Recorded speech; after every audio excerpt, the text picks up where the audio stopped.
Well, hello, everyone. Hello. This is Alexandra Levine live with the America's Pulse Network. We are all in tonight with me, Alexandra Levine. Again, I want to wish everyone a happy Hanukkah, to everyone who is celebrating Hanukkah all over the country and the world. And of course, our hearts go out to the victims and their families of what happened in Bondi Beach and what has happened in Amsterdam and all over the country and the world. Of course, on this network, we will always memorialize the fallen. Speaking of the fallen, we have major breaking news about a family that unfortunately died today. We'll put up the slide. Heartbreaking. NASCAR driver Greg Biffle and his immediate family were killed today in a private plane crash.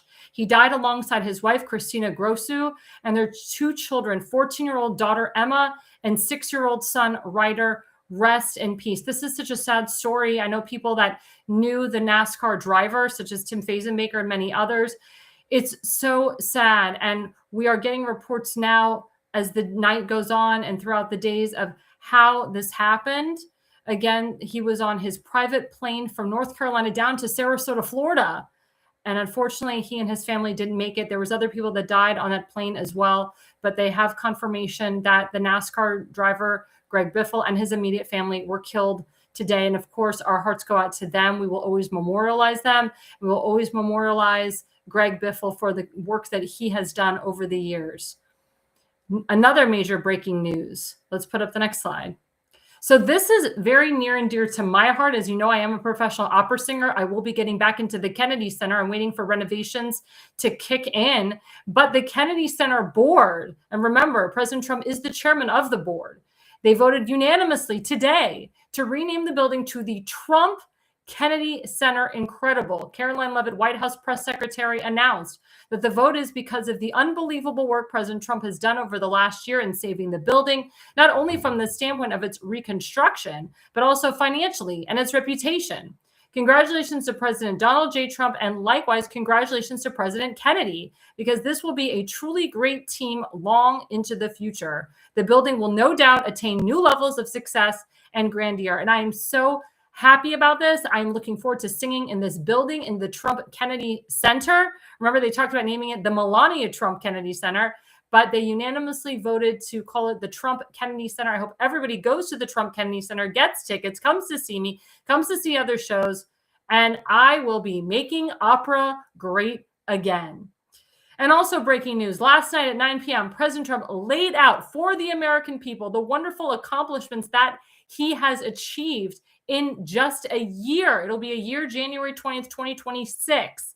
The president was strong. He was bold. He was fierce. And he talked about the main difference between himself and Joe Biden, aka the Autopen president, or we just call him the Autopen.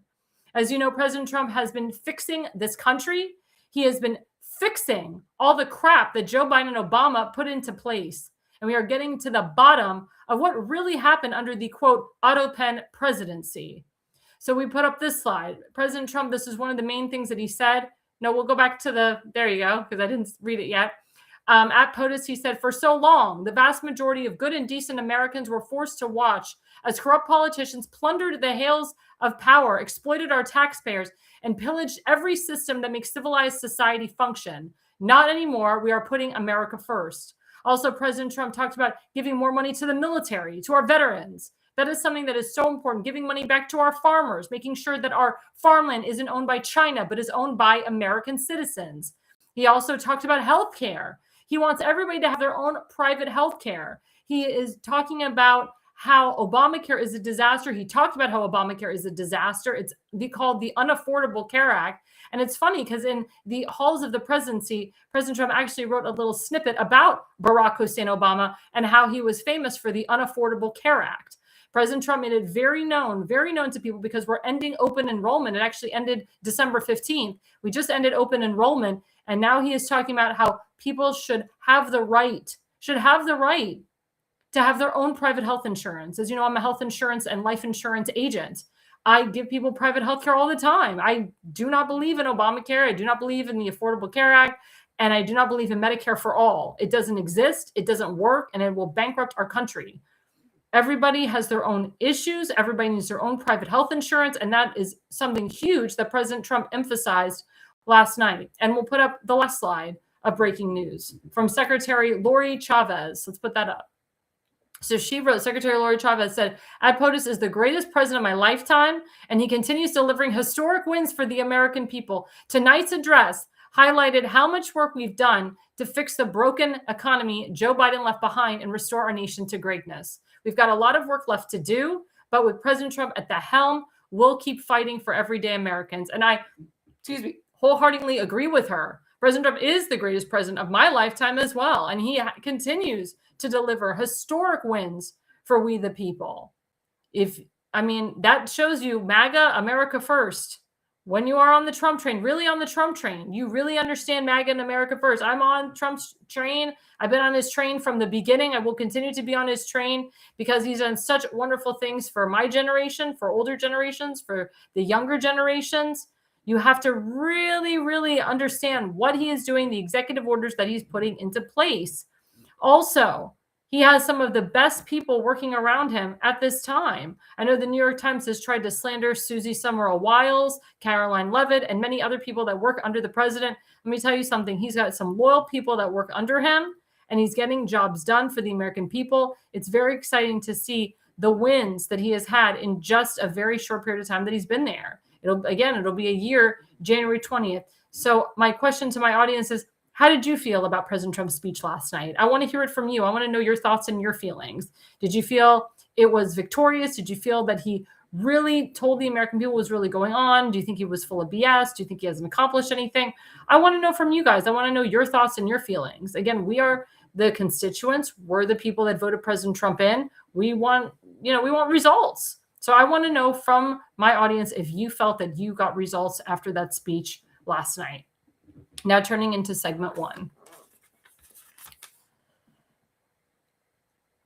So segment one focuses on, quote, love is in the air, but also for those of you who don't know what it's like to be a first lady, which is the majority of this country, now you will get a taste. So there is a movie coming out called Melania, which is opening December 30th globally, nationwide and worldwide. Amazon actually bought the rights of the documentary for $40 million. This documentary gives you the inside scoop into Melania Trump before she became the first lady the second time. It's the 20 days before she became the first lady. It'll show you the thoughts of how she was thinking before the election. And it takes you to election night where President Trump wins. And it takes you all the way to the inauguration day and the inaugural evening. I had the pleasure of actually attending one of the inaugural balls. So I got to see her in that fabulous dress, and they show in the movie how the dress was decorated. It was decorated by a famous French designer. It was the same French designer that designed her first inaugural dress. And it also takes you into her thoughts and her feelings. As you know, she is all business now. She wears a lot of business suits. Her headshot shows her in a business suit, and she's all business. And she means business, and she's got proper people working behind her. She has a very small staff now for a reason, because as you know, her former staff, like Stephanie Grisham, she turned on her. Stephanie Grisham turned on the first lady. Disgusting people. And they go on CNN now, and they're all Democrats now and rhinos, and they all attack the Trumps for no reason. Alyssa Farah, she worked for President Trump very briefly. He gave her a name, and then she turned on him, and now she's on The View and CNN. So these are pieces of crap. So Melania is telling you and showing you the day in the life of a first lady, the day in the life of the days before becoming the first lady, and how she's no nonsense, how she's a different first lady now than she was the first term, how she has all this experience, all of this maturity to tell you what is going on behind the scenes. And I think you guys should all see this. I recommend this movie to everyone. Let's put up the slide. So here it is. Melania Trump is behind the movie Melania, which is a movie that she has said will offer a better idea of what it is like for the First Lady to move into the White House for a second time. In the trailer, she tells Americans who have had times been mystified by her actions exactly how she wants to be seen. So this is her biography, her documentary, The Day in the Life of Melania Trump before she became First Lady, the second time up into becoming First Lady again. And she has an executive office, and it shows what she does in her office. It shows her with President Trump giving speeches and how she responds when he gives those speeches and so forth, and how her outfits are picked out. I mean, she's the most beautiful First Lady we've ever had. And this reminds me a lot of Jackie Kennedy. Jackie Kennedy did a lot of documentaries, day in the life of being a First Lady, giving tours of the White House. And as we saw Melania Trump, she decorated the White House beautifully for Christmas and for Hanukkah. They had a beautiful Hanukkah celebration recently with Mark Levin and many others and Laura Loomer and so forth. I mean, it was gorgeous how they decorated the White House. And it shows you class versus trash. We had trash with the Bidens, and now we have class back in the White House. And we want to keep that class as long as we can. But I encourage everybody, and I mean everybody, to go see this movie. It comes out December 30th, 2025. It will be great. It'll be a phenomenal documentary.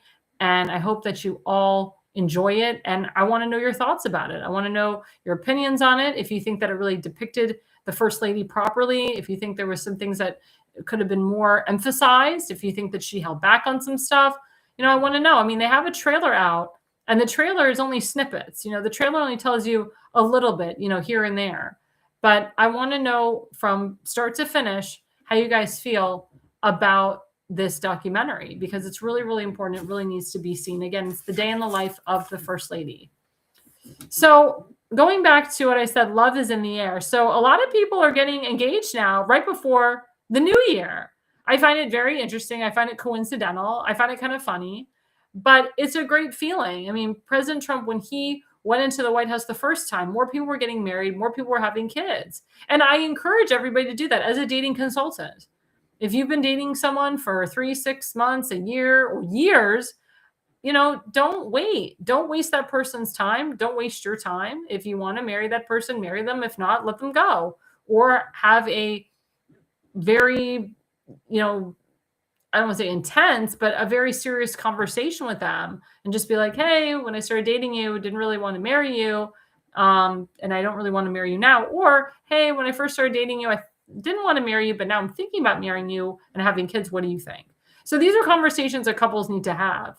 But as you know, Don Jr., he was married to Vanessa Trump. They have 5 beautiful children together.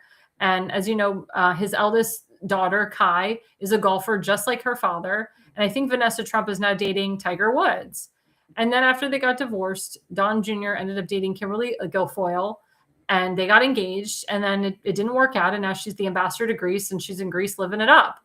Well, in between his, breakup with Kimberly Guilfoyle, he met this renowned model named Bettina.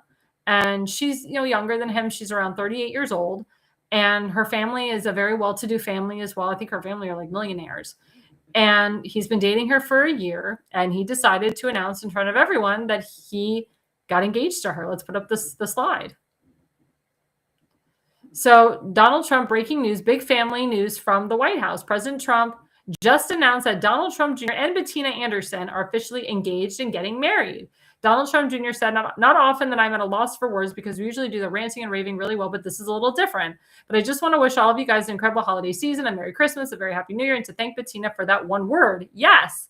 It's always, when you go down there and it's like you're going to go down and you're trying to ask, you're not sure what the other person's going to say. It's always been a little bit rough, but she said yes, so that's a big win for the end of the year. Would you like to say something, Bettina?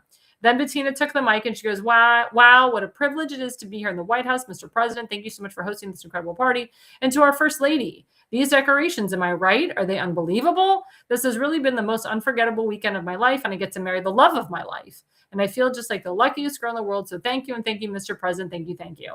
And it's really interesting to see the comments. A lot of people didn't even know that Don Jr. was dating someone else. People thought he was still with Kimberly Guilfoyle. And I don't really keep up with, celebrity relationships and so forth, but Don Jr. is a little bit different because he's the president's son. And I know a lot of people would love to see him get married again. A lot of people were upset that he did get divorced from Vanessa. I think there was a lot of issues in their marriage in terms of him not being home. And I know there was an incident where she got some type of white paper, or white powder. I think it was a form of anthrax that was sent to her in an envelope at her home. And she hashtag had enough at that point. She's like, I did not sign up for this. I don't want to be a part of this anymore. Like, this is not the life that I signed up to be a part of. And I know that there was some infidelity during some of the years that they were married. When Don Jr. was on Apprentice and Celebrity Apprentice, there was reports of him having an affair with one of the celebrity apprentices. So that kind of sparked a few issues in their marriage. And of course, they grew out of that. They talked it out. They worked it out. But I think Vanessa Trump, in my opinion, just hashtag had enough. She hashtag had enough of the limelight. She hashtag had enough of her husband not being home.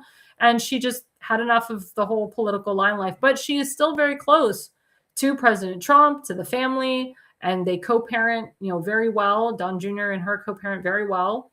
And maybe Don Jr. wants to have more kids. Bettina's young enough. She's 38. They can definitely have more children. So, obviously that's something that will be between them. But everybody wants to see somebody happy. And we all wish Don Jr. and Bettina the very best. And, my question to you guys, do you think this is a good match? Do you think he should have stayed with Kimberly Guilfoyle? Do you think that Don Jr. shouldn't get married at all? Do you think that maybe he should have just kept dating this girl? Do you think he is going to get married? Because I don't know if they set a date. And that's one thing that I talk about in my consulting is when you propose to someone, you set a date. The woman should actually set the date because the guys don't know. They're like, I'm engaged. I could wait, 5 months, 2 years, whatever. But the girl usually sets the date after they're engaged. And then the date is set and then it's solidified and then you don't have to worry about it. So my question to my audience is, are they going to set a date? Are they going to be engaged for a while? Are they going to get married right away? Maybe Don Jr. wants to get married in the White House. That would be nice. That'd be beautiful. A beautiful White House wedding. I think that'd be gorgeous. Or maybe they'll get married at Mar-a-Lago. You never know. But I did start to see Bettina around a lot. She was actually sitting behind Don Jr. at the RNC convention. And she would come to Mar-a-Lago a lot. And this is when, him and Kim were still close. They were still kind of dating. But there was, some issues between them. And I read that Don Jr. and Kimberly had a huge argument at Mar-a-Lago and everybody saw it. And that's embarrassing. The guy's the president's son and, you're, causing a fight or causing a brouhaha right in front of everybody at Mar-a-Lago. Like that, you take your argument outside. You take that somewhere else. You don't do that in front of the public and the public eye because there's cameras and press all over the place. So I think that was the final straw. And maybe they broke up over irreconcilable differences. But I give President Trump a lot of credit here because instead of Kim and Don Jr. breaking up and we never hear or see Kim again, he said, look, the girl's been working for me. She's been loyal to me. She helped me campaign. She raised a lot of money for me. Because that's what she and Don would do. They would just travel all over the country. And she clung to him like the hip. She stuck to him like glue. They traveled all over the country together. Promoting candidates, raising money for them. They were huge fundraisers together. They were a huge fundraising team together and they did huge fundraisers for these candidates. And, all of a sudden, they've broken up. So the president's like, okay, I gotta give her something. Like, I can't just say goodbye. So he gave her the ambassadorship to Greece. So now she's in Greece, Athens, living it up, living it up. And I heard she's doing a great job over there. She finally got sworn in. It took forever for her to get sworn in. And I heard she's doing a great job. And Kimberly, she's a nice looking woman. She'll find a guy. She probably already has 50 million Greek men that she's dating already. There's no problem with her finding someone. No problem for Don Jr. to find someone either. It's Don Jr. But we do wish Don Jr. the best. I hope that he does marry Bettina. I hope they do have children. And I hope they have a good marriage and live a good life. And I hope that Kimberly finds someone too and marries them and has a good life. That's all we can ask for in this world. But there's someone else that really surprised me and baffled me. And a lot of people say I look like her. A lot of people say I act like her because she's an investigative reporter like I am. I'll be honest, she has more experience in investigative reporting than I do because she's been doing it a lot longer than me. But it's Laura Loomer. Laura Loomer is a big advocate for the Jewish people. She supports Israel. She's combats anti-Semitism all the time. She was at the White House. She actually has Pentagon credentials now. So she's at the Pentagon now reporting and asking questions to the spokesperson for the Pentagon. And let's put up this slide because President Trump announced this at the Hanukkah party. Laura Loomer, she said, it was an honor to be recognized by President Trump at the White House Christmas party. It is an even bigger honor that the President of the United States, Ed POTUS, just scooped me on publicly, announcing my own engagement to the world from the White House. I'm very excited to be getting married, and I'm thrilled that the greatest president ever approves of the greatest man in my life. Thank you, President Trump. And, when he announced it, he was like, you're getting married, right? And she was like, I guess, I just found out myself, and, she didn't know. And she didn't know when she was getting married. She didn't set a date, and her fiance wasn't there. There's actually a picture she put up on her X account of her ring with a guy, and his face wasn't showing. So a lot of people question if she is really engaged. I had no idea that she was dating anybody, and there's nothing wrong with that. So let me tell you something. People like myself, people like Laura Loomer and others were public figures. People like Candace Owens, Erica Kirk, we're big public figures. If we don't want to, reveal to the world who we're dating or who we're marrying, that's our right. And we do that out of protection for our mate. We do that out of safety and security for ourselves. I'm going to have a very religious wedding, and it has to be private. It has to be very private. And when, and security has to be there. Security has to be there. For any, if I do a religious wedding, if I do a reform wedding, a conservative wedding, security has to be there. Security must be there. And I will never tell anyone where it's at. I will never tell anyone the date. And I'm not going to, reveal to the world, anything about my personal life because I am a public figure. So kudos to Laura Loomer. If she doesn't want to tell everyone who she's marrying, who she's dating, kudos to her. And she probably didn't want the world to know she was engaged either. Because then people are going to ask, well, who's your fiance? What's his name? What does he do? How old is he? Yada, yada. Then they look him up. Then you got stalkers and you got people after you. I mean, it's some serious business. Some very serious business. So you want to, there's nothing wrong with her keeping it private. There's nothing wrong with any one of us keeping our relationships private. I mean, Charlie Kirk, he didn't really tell everyone he was marrying Erica Kirk. No one really knew he had a girlfriend for like a long time. And then they waited till after their first child was born to tell people that she was even pregnant. And it's because of the stress. When you're pregnant or you're a high pregnancy woman, like age 35 and above, and you're pregnant, and everybody knows that you're pregnant, that can cause a lot of stress, or people are talking bad about you, or they're wishing ill of you and your unborn child. It can cause a lot of stress for the mother, and she could lose her child and have miscarriages, and she could have stillborns and God knows what. So it's very important, guys, that you understand that. It's very important that there's nothing wrong with, quote, keeping something or hiding something from the public. We do it out of safety and security reasons. Again, if I want to reveal something, that's my right. If Laura Loomer wants to reveal who she's marrying, that's her right too. But don't pressure us. Don't question us. And don't be mad if you're not invited either. There's reasons why. It's all for safety and security reasons. And we will reveal who we're marrying and so forth when we feel like we want to do it, when the time is right. But don't pressure us. And if we don't want to reveal that we're pregnant, that's our right too. We do it out of safety and security for ourselves. And I hope that everybody understands that, especially after Charlie Kirk. It's really not good to like tell the whole world where you live, who you're marrying, who you're dating, this and that, where you're getting married, the date. Nowadays, it's not safe. So if somebody wants to keep their relationship private, there's nothing wrong with that. Kudos to Laura Loomer. And when she reveals who she's marrying, I support her. I support who she's marrying. I support him for marrying her. To marry Laura Loomer, you have to be pretty special. And you have to really support what she does and really care about what she does. Because as you know, she's out there and she doesn't hold back.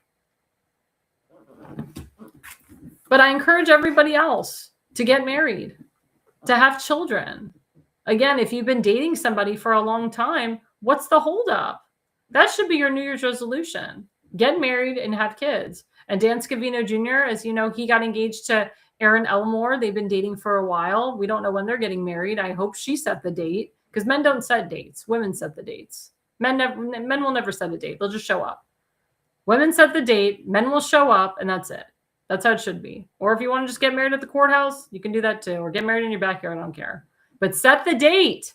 Don't get engaged and then be engaged for a year or two. Because I'm telling you, that's how you get cold feet. That's how it never happens. And something happens. It's like, when you know, you know. If you want to get married, get married. If you don't want to get married, then don't propose. If you're just getting married, or if you're just proposing so you lock that person, you just put a ring on their finger, that's not nice, and that's not good either. But please, guys, that should be your New Year's resolution. Get married and have kids. Stop wasting time. Stop wasting other people's time. I know people are concerned about finances and this and that. Let me tell you something. One day you could be broke and the next minute you be rich. One day you could be rich and the next minute you can be broke. It's a flip of a coin. Roll of the dice. You can't let all of these setbacks stop you from finding true love. And yes, it is important to have safety and security. I agree with that.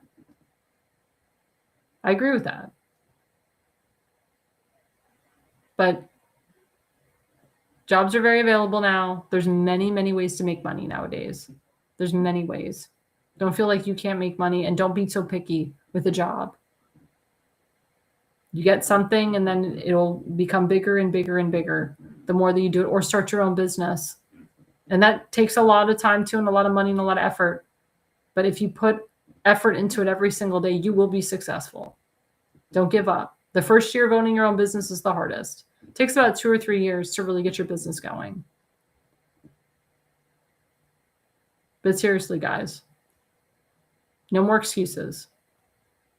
No more excuses. So before our break, don't forget my affiliate sponsor, rncstore.com/ALL. This is great for the holidays. If you're trying to take off that Thanksgiving dinner, that Hanukkah latke, that Christmas ham that you're about to eat, this is great for losing weight and also boosting your immune system. If you have cancer, this prevents against cancer. This helps people with stage 4 cancer. So please, guys, go to rncstore.com/ALL. ALL is the discount code. This is used nationwide and worldwide. So if you live in Israel, Australia, India, Sweden, you can use this link, rncstore.com/ALL. It will be shipped to you.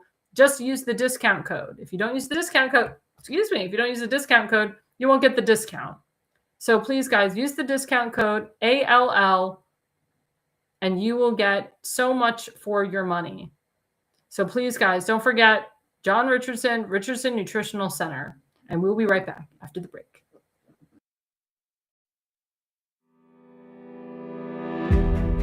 Hi, I'm Alexandra Levine. I'm a professional opera singer, actress, TV, and radio personality. Since 2015, I've been a volunteer, a field director, and a campaign manager, learning the ins and outs of the political world. That's why I became a political consultant. My job is to lead you to victory with organization, structure, and the mindset of winning for your district or state. With my guidance and direction, I can keep you focused on the things that matter to the people and advise you on key issues that need to be addressed. If you're a serious candidate that is serious about winning, then book a consultation with me today. Go to levineconsulting.co. You'll be happy you did.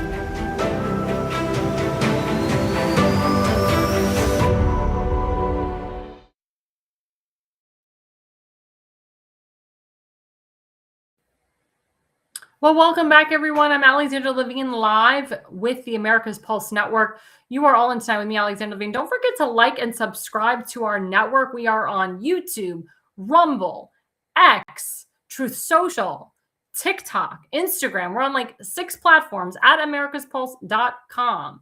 You can like and subscribe throughout the evening. I just want to say thank you to all of my I say guests, but all of my loyal friends that have been commenting all night. To Donald Willinger, to Jorge Finkelman. Thank you guys so much for spending your Hanukkah and your holidays with me. And just to read some of the comments, Oh, he said, oh, so Don Jr. said, obviously Don Jr. never met you. Actually, Don Jr. did meet me. I met him a couple times. I met him at Trump Hotel in DC for the signing of his book. And I met him again at Mar-a-Lago, and he's met my sister and met one of my sister's really good friends. So I did meet Don Jr. And, I thought he was very nice, very, very nice. And I met Eric Trump. I met Laura Trump. I haven't met Ivanka and Jared yet. Those are two people I really want to meet. I've heard whatchamacallit, Jared on the phone, but I've never met him in person. And I've never met Barron in person. I would love to meet Barron in person. I heard he's such a sweet young man and, such a mature young man. But the whole Trump family, the president has raised such wonderful children. And you compared their children to, Joe Biden's children and Bill Clinton's children and so forth. The Trump kids are just very well behaved, respected. They're classy. They have created enterprises on their own, and they've been able to continue their enterprises. So they are, great people to emulate and great people to look up to. And when they come to speak at events, they don't charge, which is really nice. They come for free and they don't expect anything in return. They're just very giving people, very, very, very giving people. And, I appreciate everything that the Trumps do. And yeah. Oh, Don Jr. will be okay. I guess it will be stable. Yeah, like I said, I hope it will be stable. I hope that he will have a stable marriage, and I hope that he will have, more children if he wants. And, like I said, we pray for him. We pray for anybody that goes into marriage. Marriage is a big thing. Marriage is a big thing. It's a big step. You're joining together as one. It's you, your husband, and hopefully children. And that's why I think a lot of people get cold feet. And they get scared. Oh my God, I'm giving up my independence. Oh my God, I'm giving up this. I'm giving up that. But you're gaining so much. You're gaining a husband or a wife. You're gaining a family. Marriage is a beautiful, wonderful thing. That's what Hashem wants for all of us. That's what Jesus wants for all of us. He wants us to get married and have kids. It's all about that. It's about a family. It's about a foundation. And speaking of someone who has a great family, Dan Bongino, let's put up the first slide. So Dan Bongino, I've met him many times. He's got a wonderful, gorgeous wife and children. So he decided he's going to leave his position with the FBI in January. He wants to thank President Trump, Attorney General Bondi, and Director Patel for the opportunity to serve with purpose. Most importantly, he wants to thank us, his fellow Americans, for the privilege to serve you. God bless America and all those who defend her. And my question to my audience is, are you okay with Dan Bongino leaving the Bureau? There was I think 4 months ago, he did an interview with Fox News, and he talked about how he hasn't seen his wife. He is just in these four walls. Cash comes in very early, and he's there very early, and he doesn't really eat and doesn't really sleep, and he misses his wife. His children are in Florida, and he took a significant pay cut by becoming the deputy FBI director. So now he's going back on his show, the Dan Bongino Show. He's going to probably make more money than he had before, and he's going to go back to making that income. And I think that was the biggest issue, is their income. They had a beautiful income when he was on the show. Then he took a significant pay cut, and it hurts the family, especially if you own a ginormous house. If you own a $1 million house plus, and you have massive property taxes. Yeah, it can really hurt. It can really hurt your marriage and hurt your family life. So, I give Dan Bongino a lot of credit for going into the Bureau. People are speculating that he saw things maybe he was hoping not to see, some pretty heinous things. Maybe he was just disgusted by what was going on. Kash Patel and him went in there to do a job, to clean up the FBI. And there's so many things that need to be done. And people are saying maybe Dan Bongino's pissed that nobody's been prosecuted. There was speculation that he had issues with Pam Bondi, that he was upset at the job that she was doing. And then those speculations were debunked. So we don't really know what went on behind the scenes. So there's only so much that Dan can say. When you go into bureaus, you basically sign your life away. You're sworn to secrecy. There's a lot of things that you can't reveal because it's classified or whatever.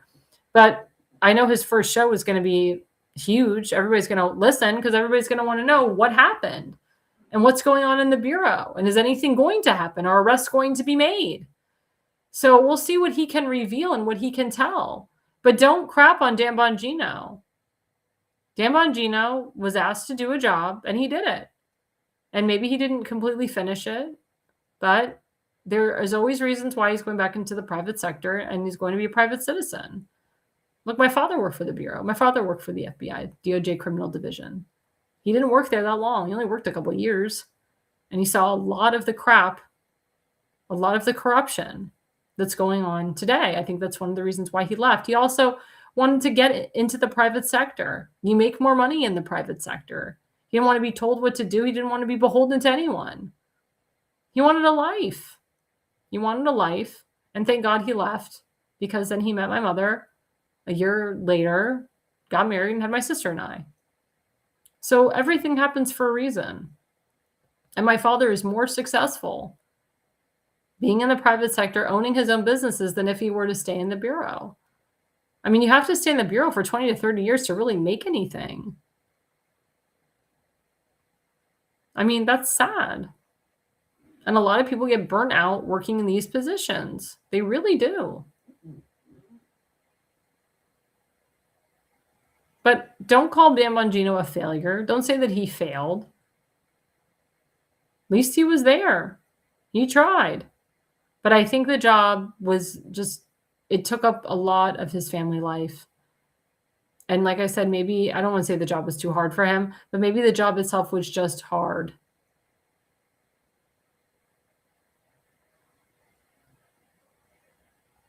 And like I said, we don't know. We weren't there. We have no idea. No idea what went on there. I agree with Donald Willinger. Pam Bondi is a perfectionist. She won't take chances. You either have the evidence or you don't. She's an excellent attorney. I know a lot of people crap on her, but she was my Florida Attorney General. She combated a lot of crime in Florida. We didn't have illegal immigration in Florida. We didn't have illegals crossing the border. I mean, she really cracked down on crime. She really did a good job as the Florida Attorney General. And then she passed the torch to Ashley Moody, who's now one of my senators in Florida. And she cracks down on crime too. And Pam Bondi worked with Rick Scott, who's my other senator, because Rick Scott was the governor at the time when Pam Bondi was the Attorney General of Florida. I mean, Pam Bondi is no nonsense. I know a lot of people are wishing that she arrested people. I know they think she's not doing a great job. But again, it's President Trump's decision to decide if he wants to keep her or not. If he doesn't feel she's doing the job, he will fire her. It's not our decision to decide if President Trump should get rid of her or not. We don't make those decisions with his cabinet. We don't. But again, if you're MAGA, if you're real MAGA, real America first, you cannot turn on President Trump. You must really listen to him, really understand him, and understand that he's doing good for the country. I know there's some people that don't like what he writes or what he says, but we elected him based on that. We elected him because he is the change agent and he wasn't the same politician lying to us every single day. He doesn't sugarcoat things. That's why I love him. I love that he speaks his mind. I really do. So please, guys, please understand that everything is happening for a reason. Everything happens for a reason. And instead of just jumping on every little thing, take a step back, count to 10, and think logically. Because when we think with emotion, it doesn't go our way. You have to think logically. That's the problem with Democrats. They're too damn emotional. And rhinos are emotional too. We as Republicans, we need to be strong and we need to think logically and unemotionally. And that's very, very, very important. Very important. And speaking of emotions, so there's this poll that came out in Ohio. As you know, Vivek Ramaswamy is running for governor there. Let's put up that slide. So this came out by Patriot One News. This is Emerson. Emerson poll is very liberal, by the way. And they're stating that this woman, Amy Acton, who I have no idea who the hell she is, that she's up 1. She's up +1 against Ramaswamy. They said he was recently up 10. The Senate poll is showing that John Huston, who was put in and appointed by J.D. Vance, because J.D. Vance was the senator, that he's only up by 3. Now, I know the state of Ohio. I have a lot of friends that live in Ohio. It's a very red state. President Trump won Ohio whole-handedly in 2016 and 2020 and 2024. So the fact that Vivek is a point down, that he was up 10 and now he's down a point, and John Hudson's only 3 points up, I don't believe this poll at all. I believe that Vivek is going to wholeheartedly win the primary. We all know this. And he's going to kick this woman's behind.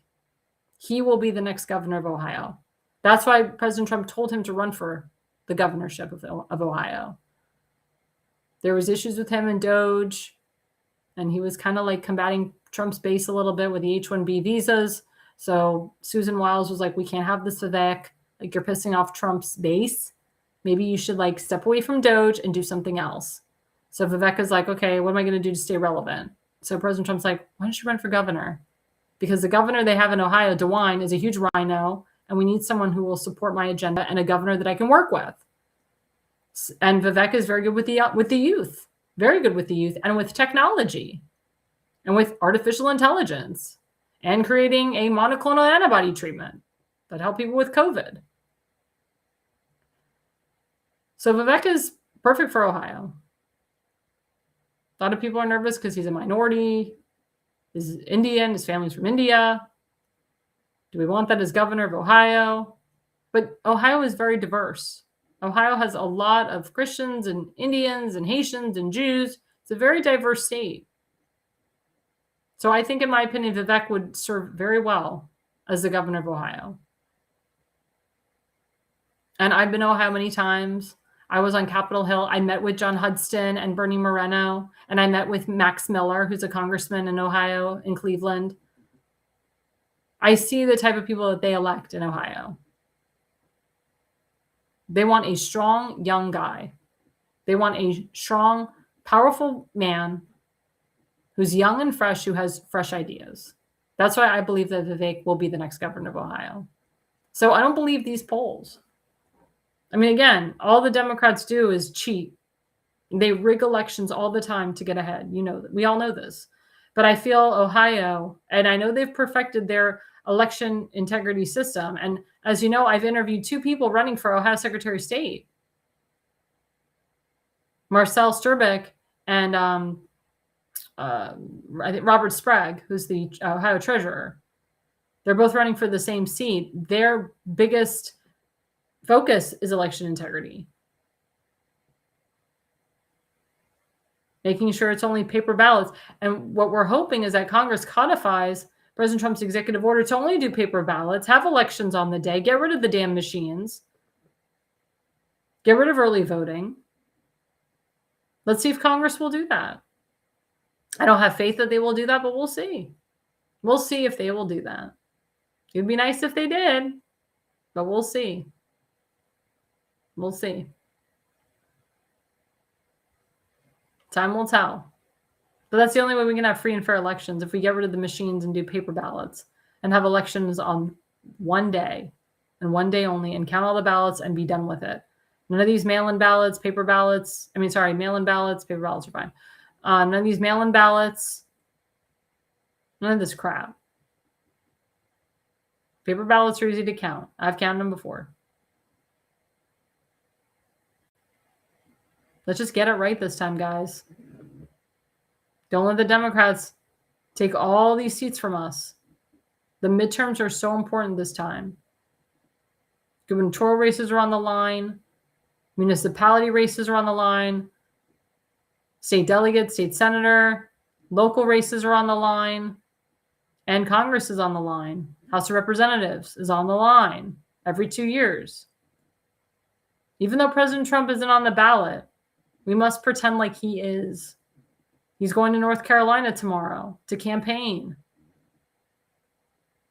He's going to be traveling all over this country for the next half a year to get the right people in office. And he's going to put a lot of money into their campaigns too. And let's put up this next slide. This is what's going on in Maryland. What's going on in Dundalk, Maryland? Our friend Tim Fazenbaker, he put this out. He said, breaking. The Senate overrode the governor's veto and passed SB 587, officially establishing the Maryland Reparations Commission. So, well, Governor Westmore is really all about reparations, but he was like, if I sign this into law, it's not going to look good because I want to run for president. And he's also up for re-election. So he vetoed the bill. Then the General Assembly got together and got rid of the veto.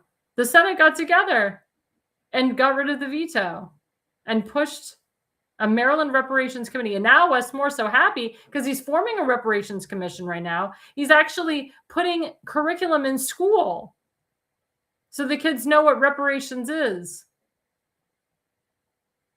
And that Black people and only Black people get reparations. I mean, this is insanity. And see that guy next to Westmore? His name is J.D. Urbach. He supports Governor Westmore's policies. He's a Rhino/Democrat. I'll get into him later in segment 3. But he stands by Westmore and his policies. He stands with a reparations commission. I don't understand this. And what did Maryland do? They just elected, or I should say appointed, a Black Hispanic woman as the Speaker of the House in Maryland. God forbid it was a white man or a white woman. Nope, it's got to be a minority. It's got to be a DEI hire. That's what they do in Maryland, DEI hires. Governor Westmore is a DEI governor. So is Brandon Scott, the mayor of Baltimore City. He's a DEI hire, calls himself a DEI leader. They have a DEI attorney general and a bunch of other DEI hires in there. Disgusting. The people of New York, they just elected a DEI mayor of New York City, and all of his cabinet members are all DEI people. Transgenders, homosexuals, anti-Semites. That's a part of Zohran Mamdani's cabinet. That's why the elections are so important. We were supposed to have this guy, Kurt Wernicken, who's running for governor of Maryland. Unfortunately, due to the holidays, he will be coming live with us in the new year. So stay tuned for that interview. That'll be great. As you know, I've been also interviewed John Myrick and Brenda Cham. They're also running for governor of Maryland, and Brenda Cham is John Myrick's lieutenant governor. And Ed Hill Jr. is also running for governor of Maryland as well. He was a Democrat and flipped Republican. But the MD-GOP said they're not going to invest any money into the gubernatorial race because they know. They know. Because a lot of them are rhinos in the MD-GOP. A lot of them work with the Democrats. A lot of them work to put Westmore in. They don't care if they lose the governorship. They don't care. They feel Westmore is going to get reelected. That's it. There's nobody else that's running that can beat Westmore. But that's their fault. The job of the MD-GOP, the central committees, and the RNC is to find viable candidates. Candidates that support the America First agenda. Candidates that support Marylanders. Now, it's funny, for 10 years, you couldn't say Trump's name in Maryland. Trump wins in 2024, and all of a sudden the central committees are praising Trump. Now they're saying his name loudly and proudly. But then why are they trying to put rhinos in America First and MAGA districts? Why are they pushing rhinos in very hardcore Republican districts? We'll get into that in segment 3. But what bothers me is that if Governor Westmore wins again, it's the MD-GOP's fault, it's the RNC's fault, it's the Central Committee's fault. Because they did not go out and find, in their opinion, viable candidates. Or they didn't support the candidates that are already in the ring, that have already filed. They can't endorse them before the primary, even though some have, quote, endorsed them but didn't endorse them. Like one guy said, I'm a Central Committee member. I can't endorse, but I wish I could. And if I could endorse, this is who I'm endorsing. And thank you to my friend who's running for this. I can't endorse him, but I'm so happy that my friend is running. And I, quote, endorse him. It's like an endorsement without an endorsement. And then there's a lady who's a second vice chair of the MD-GOP. She pulled the same crap. And she said, I'm so happy for my friend who's running for this race. I just want to let you know, I'm saying this as an individual, not as a Central Committee member or someone a part of the MD-GOP. Well, your personal is your personal, Your MDGOP account is your MDGOP account. You can separate the two. You can have a personal that's just for personal and an MDGOP account just for MDGOP stuff. What you did is you made your personal your MDGOP account. Same thing with the guy. So they continue to break the bylaws and nothing happens to these people because it's Maryland. And the Republicans always lose in Maryland because they don't stick together and they work against the Republicans running and they work for the Democrat. They work with the Rhino Larry Hogan. And Larry Hogan actually helped Westmore get elected. So Larry Hogan's doing everything he can to have Westmore reelected and to have his rhinos in place. Now, we still don't know if Larry's going to run for governor or not. I don't think he is. But he is working behind the scenes and pushing his minions to do his dirty work like he always does because he's a dirty man. A lot of people say he's evil. He's like Dr. Evil. He really is. He really is. And we need to ask ourselves, guys, we need to ask ourselves, are we going to allow the 2026 midterms to be taken over by Democrats? Are we actually going to do something about it? And we'll talk about that in segment 3. But just before we break, don't forget to go to foliumpx.com. This is toxic heavy metals full body detox. As you know, I'm in the process of losing weight. I've lost weight before Thanksgiving, after Thanksgiving, pre-Hanukkah, after Hanukkah, Christmas, New Year's. I got a dress to get into New Year's Eve. So I'm going to take this full body detox and I'm going to really just lose that weight, get rid of that water weight. And also I'm upping my peptide count. The more peptides you use in your body, the better it is. Collagen is huge. I take collagen all the time. I was told that I need to increase my collagen today, actually. So all these collagen peptides that I have, I'm doubling the dose because I want to lose weight and I want to feel great. And I don't want to have to worry when I step into a dress that it's going to fit or not. So guys, go to foliumpx.com. That is my QR code. You get the code, you get a discount code. Please, guys, take care of your bodies because we only get one life to live. So stay with us, guys. Coming up after the break, we're going to discuss some of the elections coming on in 2026. You won't want to miss this segment. Stay with us. Welcome to America's Pulse Network. This is APN's very own White House correspondent, Alexandra Levine. This is so amazing and miraculous. We've never had a president in the history of our nation doing this.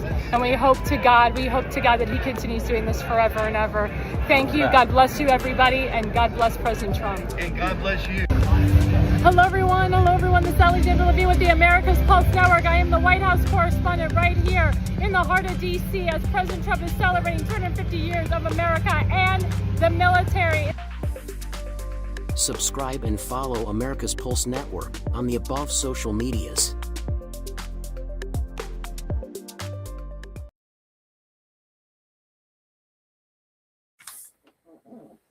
So thanks everybody for tuning in with me. This is Alexandra Levine with the America's Pulse Network. Don't forget to like and subscribe at America's Pulse Network. We are on Rumble. We are on YouTube, True Social, TikTok, Instagram, X. We're on like 6 or 7 platforms now, and we just keep growing week after week after week. So thank you guys for sticking with us. Just want to remind the audience that the House of Representatives, they passed the Protect Children's Innocence Act with a vote of 216 to 11. What this ensures is that children are not allowed to get transgender surgeries without parental consent or transgender surgeries, period, because it is illegal. As you know, in the state of Minnesota, they passed it. It was an executive order by Tim Walz saying that children, even as close to the age of 3, can have transgender surgeries without parental consent. It's disgusting. So the House of Representatives, they passed the Protect Children's Innocence Act. And I call it any Democrat that voted against this bill, because that means that you support transgender surgeries for minors. You support transgenderism. You support this mental illness. And you support these crazies and these crazy parents that are pushing this onto their children. So thank you to Congress, the House of Representatives, the Republicans, for passing this tonight. So let's go into our first slide, talking about Kamala Harris. As you know, they keep bringing her up, saying that she is a, quote, historic figure in America. Do we all agree with that? I don't think so. She's not a historic figure at all. She's actually quite disgusting. But for some reason, people are thinking she's a force to be reckoned with. And all of a sudden, they're pushing her. The Democrat Party is pushing her to run again for the presidency for 2028 with Pete Buttigieg. Then some people are saying that Pete Buttigieg, who's gay and the worst mayor in South Bend, Indiana, would be a great president because he's young and fresh. He's got a family. I mean, this is the best that the Democrat Party has to offer. Then people said that Gavin Newsom and Pete Buttigieg would be a good ticket together. Gavin Newsom, he's the worst governor ever, and he has ruined his state to the point that massive amounts of people have fled. Hardcore liberals have fled California and have moved to Tennessee and Texas and Florida because they've hashtag had enough of the high taxes. And the fact that Gavin Newsom puts illegals first before legal citizens of his state. I mean, the guy is a complete fraud. I mean, look what he did with the Palisades, with the fires there. I mean, the guy is a complete scumbag. And you got Nancy Pelosi there and Adam Shifty Schiff and all these horrible people in California. Why would Gavin Newsom even be considered a contender? Why would Kamala Harris be considered a contender? She's crazy. Question to my audience. Do you think that Kamala Harris should run for president again? Do you think all of a sudden she's going to change? She's going to be better? They're thinking maybe she'll pick a better running mate this time because the running mate she picked was garbage. Her running mate was so bad that his family endorsed President Trump and voted for President Trump. It's hysterical. And the reason she didn't pick Josh Shapiro is because he's Jewish. Josh Shapiro would have been better than Tim Walz. He's more of a moderate. He's not as hardcore liberal and weird and messed up as Tim Walz. Yeah, I agree with Jorge here. Kamala is historically deplorable and repulsive. I agree. It's really sick and sad that this is what it's come to. Another Kamala Harris run. Remember, Barack Hussein Obama didn't want to endorse her. Joe Biden actually ruined everything. If Joe Biden didn't come out and endorse her, she probably wouldn't have run for president. But Joe Biden opened his mouth and said, I endorse Kamala Harris as my predecessor. Barack Obama had no choice but to endorse her. But let me tell you something. Kamala Harris was not Barack Obama's choice, and she was not the majority of the American people's choice. And she keeps lying to everyone and says that she barely lost, that it was the closest election ever. I don't think so. I saw it. We all saw it. It wasn't even close. And it was funny. She was on Jimmy Kimmel the other night, and Jimmy Kimmel said to her after the election, have you and Doug, which is her husband, have you been drinking? So she kind of laughed a little bit, and she admitted that she has been drinking, and she's been on the quote campaign trail. She's shown her face a few times, and she sounds like a drunk, and she looks drunk. And she was drunk on the campaign trail too. And reports said that she was horrible to her staff. That's why a lot of her staff left. They quit when she was VP. It's really sad that the only viable candidate for president on the Democrat side is Kamala Harris. Again, that's really pathetic. Really pathetic. And now let's go to the second slide. So this guy, Ken Anderson, is actually running for state delegate district 38A. Now, the districts have been changed. There's been a huge redistricting happening in Maryland. So please, guys, double check where you live because the districts have changed. So Kevin Anderson, he's the newest member of the Maryland House of Delegates Republican Caucus. He's a farmer, businessman, and highly regarded leader in the Maryland agriculture industry. He's filed the seat representing District 38A, left behind by the passing of the late delegate Charles Otto. So we need to look out for him. We need to see what he's all about, heavily vet him, heavily see what he has passed, what he supports. Because again, there's a lot of rhinos in the Maryland Republican Party, in the MDGOP as well. And as you know, I'm very heavily involved in Maryland politics. So I can tell you who are the rhinos and who are the good guys. So let's put up the next image of someone who you know. That's my good friend and colleague, Tim Fazenmaker. Tim Fazenmaker is running for Baltimore County Council District 9. That is a completely new district. That is Tim's district. It's his to win. It's his base. It's Sparrows Point, it's Dundalk, and it's Edgemere. These are the same people that voted for Tim for the Central Committee. Tim got the highest votes out of the 8 other people that ran for that Central Committee seat in his district, District 7. So Tim is up for re-election in the Central Committee, but he is running for higher office. And he was there Monday night testifying against Itzi Patoga's horrible bills, which push for illegals to be protected more than legal citizens of Baltimore County. Tim will not stand for illegal criminals and illegal aliens getting rights and getting more rights than legal citizens of his district. He will not stand for illegals having health care. He will not stand for illegals getting job over illegals. There's people in Dundalk that are suffering because they don't have a job. And Tim has been working with Trade Point Atlantic to push Trade Point Atlantic to offer jobs to the people of Dundalk, which they will be doing. They're opening up major artificial intelligence factories. And Tim has been a big proponent of pushing vocational schools. So when those kids get out of those vocational schools, guess what? They'll have a job. They'll be working at Trade Point Atlantic in those artificial intelligence factories. Also, Trade Point Atlantic has expanded and they're opening up a department for people to become firefighters and policemen and cops. And that's important too. Thank you, Trade Point Atlantic, for doing that. They're having a whole academy dedicated to young people who want to serve, who want to be a cop, a firefighter, first responder, etc. Kudos to them. They are building a Trade Point every single day, and they're bringing jobs back to this country, and they're getting American steel, which is the best. Let's put up the second image. So the second image actually shows the proof that Tim Fazenmaker was there, how he got up to testify, and he was actually interviewed by a TV guy from WBAL, which is a local news station in Baltimore, but they are syndicated nationwide as well. And it was great to hear Tim's testimony, and he got a lot of applause for it. And what did Itzi Patoga say, who's running for Baltimore County Executive? We welcome these illegals with arms of love. This is not a hate issue. We love them all. Again, we don't have problems with immigration. The problem is when these people come into our country, they come here illegally and they do not care about becoming legal citizens. They don't assimilate to American life. They don't learn the language. They just live off the system for 25 years plus. And they wonder why they're getting taken from their homes.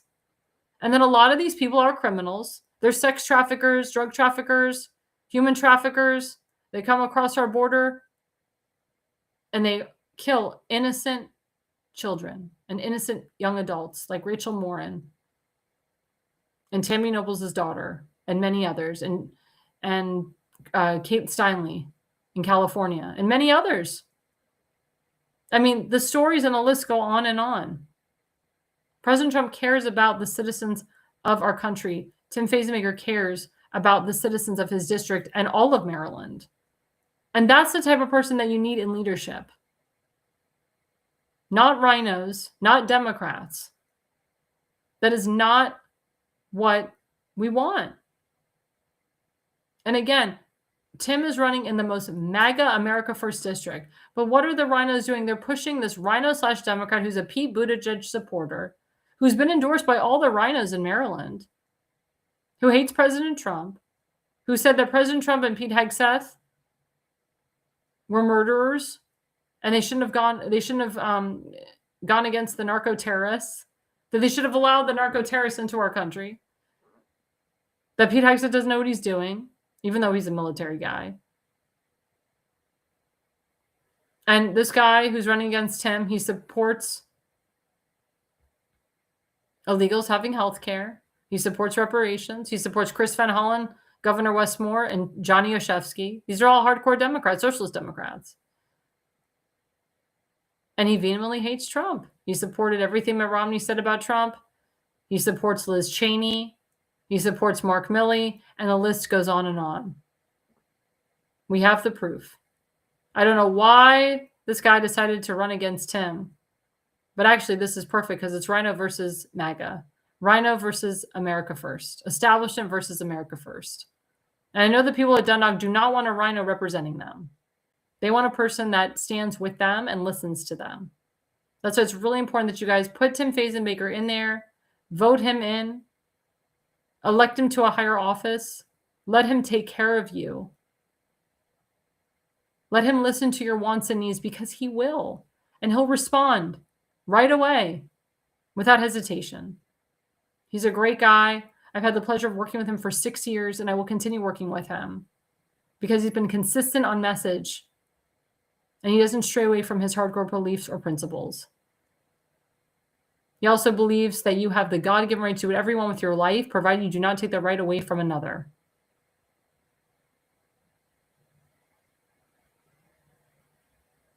Which a lot of people support.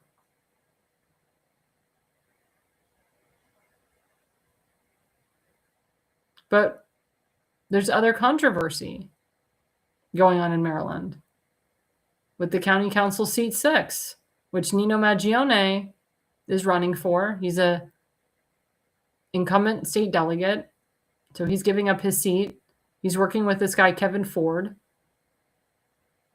And this guy, Chris West, who's retiring, he just endorsed a huge rhino, Adam Wood, who was the former executive director of the MDGOP.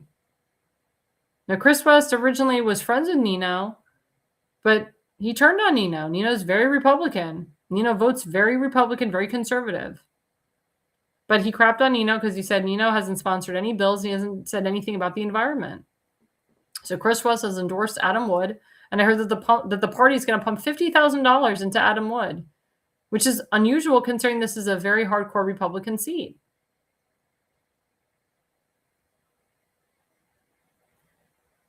Why is the rhino establishment pushing so hard to get all these rhinos in?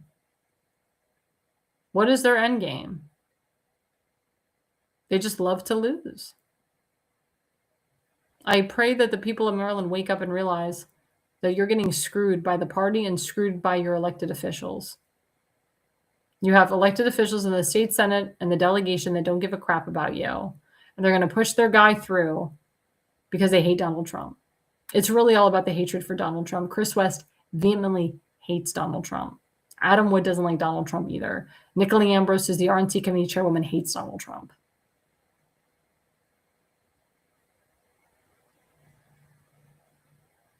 There's a lot of people in the MDGOP that hate Donald Trump. And there's a lot of state delegates and state senators in Maryland that hate Donald Trump too. Republicans, by the way, that hate Donald Trump. They will not stand with the head of their party. And Donald Trump knows all about this. He's been made aware and known. Caroline Leavitt knows this too. And President Trump is looking at all these local races, and he knows the districts, and he knows who's MAGA and who's not. So when these rhinos try to push a rhino into an America First MAGA district, it's not going to work. It's not going to fly. I won't allow it. Tim won't allow it. Trump administration's not going to allow it. Because we need to expand the MAGA base. We need to expand the America First base, and we have to have America First MAGA people in these positions of power. We cannot have seats flip anymore to D. And we can't have rhinos involved anymore because they don't do anything. And they ruin the district and they ruin the state. So if you are in the Baltimore County area, Mr. Fazenbaker is having a big event. We'll put up that flyer right now with a very special guest, Newsmax commentator, Rob Carson. If you haven't listened to Rob Carson, he's awesome. He's on Newsmax from 12 to 3 p.m. Monday through Friday. He is an awesome person. The date is Saturday, January 17th. It's from 6 to 8 p.m. It's at the Bayview Bar and Grill. That's where Tim had his first announcement event. Now he's having this event with Rob Carson. Rob Carson loves Tim. And that's the QR code. Starts at 100, goes up to 500. And we have sponsorships as well. If you are a student, there's a $25 discount for students. So students get in for $25. But please, guys, bring your family, bring your friends. If you've never met Rob Carson, this is a great chance to meet Rob Carson. And people have already signed up for this event. This is going to be a big event. So please, guys, go to timfazenbaker.com, click on that QR code, get the tickets. If you can't make it, donate anyway. We had a lot of out-of-town people that donate, a lot of people from out of state that donate to Tim. This is going to be a huge event, and we need Tim to win. This is his seat to win. We need him there. We want him there. And this is a seat that we will be following in the 2026 midterms. And the next person that will also be there, my friend, Kimberly Stansberry. Let's put her up. Kimberly Stansberry, she's running for Baltimore County Executive, the only woman running. The other people that are running are big supporters of CASA. They support illegal immigration. They support illegals over legal citizens of Baltimore County. They support reparations. They support upping the taxes. They do not care about you. Kim Stansberry is a mama bear. Her husband served our nation in Vietnam. He died of Agent Orange. He was a great man. And Kimberly is a great woman, and she is a mom and a grandma, and she has a very tight family, and her neighbors all love her. And she has friends that go out with her every Friday night. I mean, she's just a great person, and she's got a huge heart, and she really loves her community. She knows everything about the community. She knows the role of the county executive. She knows how to delegate. She knows how to legislate, and we need to put her in there. If elected, she'll be the first woman elected Baltimore County executive. So you guys will be making history. She is the only real Republican that's running. She will win that primary, but we need her to win the general as well. So please, guys, go to electkimstansberry.org. That's electkimstansberry.org. Give her a donation today. And of course, don't forget, we have our friend Seth Eisenberg from the Conservative Corner. We are always raising money for him for his GoFundMe page. Let's put that up. Poor Seth, he almost lost his foot 2 times. We've raised over $6,400 for him. And we need to continue. The final goal, the goal is 10,000. The final goal is 100,000. But we need to continue helping him out, because if not, it's a huge problem, because he's got bills to pay and he has a son he has to support. He's got other people in his household supporting. He's working 2 jobs to make ends meet.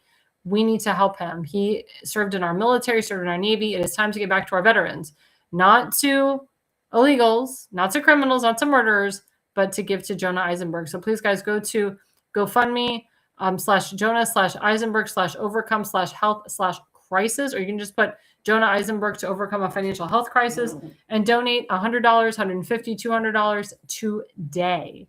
And of course, don't forget, we still have our shows going on. We will be taking a little bit of a hiatus. I know I will. This is my last show live before the new year. I will be having repeated shows, or I will be off the air until January of 2026. So it has been a pleasure this entire year with you guys. We haven't even been up and running in a year, but I'm looking forward to the new year. I'm looking forward to wonderful things happening for everybody in the new year. And I wish everybody a happy and healthy new year. And I wish everybody to be safe and to be merry. We also will still have Seth Eisenberg of the Conservative Corner. He should be on live, or if not, repeated shows every Sunday night from 7 to 8:30 p.m. I think Damon Galdo is taking a little bit of a break for the holidays, but he's normally on from 8 to 9 p.m. Monday and Friday night with the Jersey Shore. And we will be having repeated shows of The Pulse. The Pulse is taking a break until next year as well. And that's because of scheduling, because of Christmas Eve, because of Christmas and New Year's Eve. So please, guys, come back with us. We're all going to be live January 2026. And it is going to be a great new year with us. And we appreciate everybody that has been watching my show tonight, everybody that watches all of our shows throughout the week. We really appreciate it. And again, don't forget to like and subscribe us at America's Pulse Network on Rumble, on YouTube, on X, on True Social, on Instagram, and on TikTok. And of course, don't forget to follow me, Alexandra Levine, always on Facebook, Alexandra Levine, at Alexandra Levi20 on X, at Air Levine 85 on Rumble, Truth Social, Instagram, TikTok, Parler. I forgot we're on Parler as well at America's Pulse Network. Please, guys, have a beautiful Hanukkah, because Hanukkah doesn't end until the 22nd of December. So if you celebrate Hanukkah, don't forget to celebrate Hanukkah. Go to your regularly scheduled programming events with Hanukkah. Don't let these terrorists interfere with you celebrating your holiday. Have a safe Christmas Eve. Have a safe Christmas. Have a safe New Year's Eve, and have a safe New Year. God bless you all. And the reason you listen and the reason you watch is you are no idiot.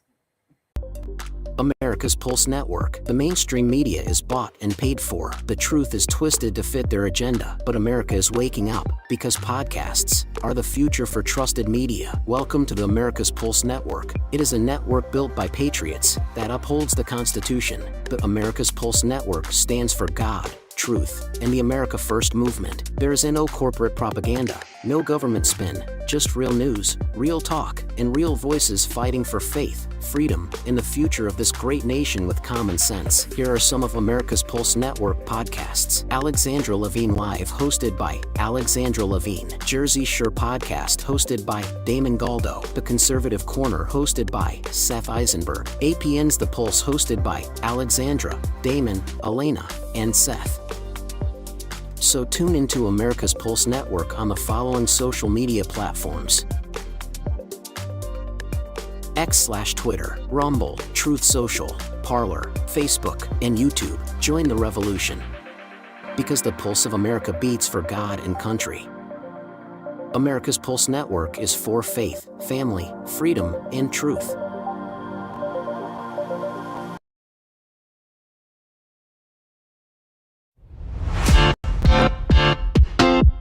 Thank you for watching this episode of Alexandra Levine Live. So please click subscribe and then share on your favorite social medias. This way you will get notified of each upcoming episode. We look forward to hearing from you on upcoming episodes.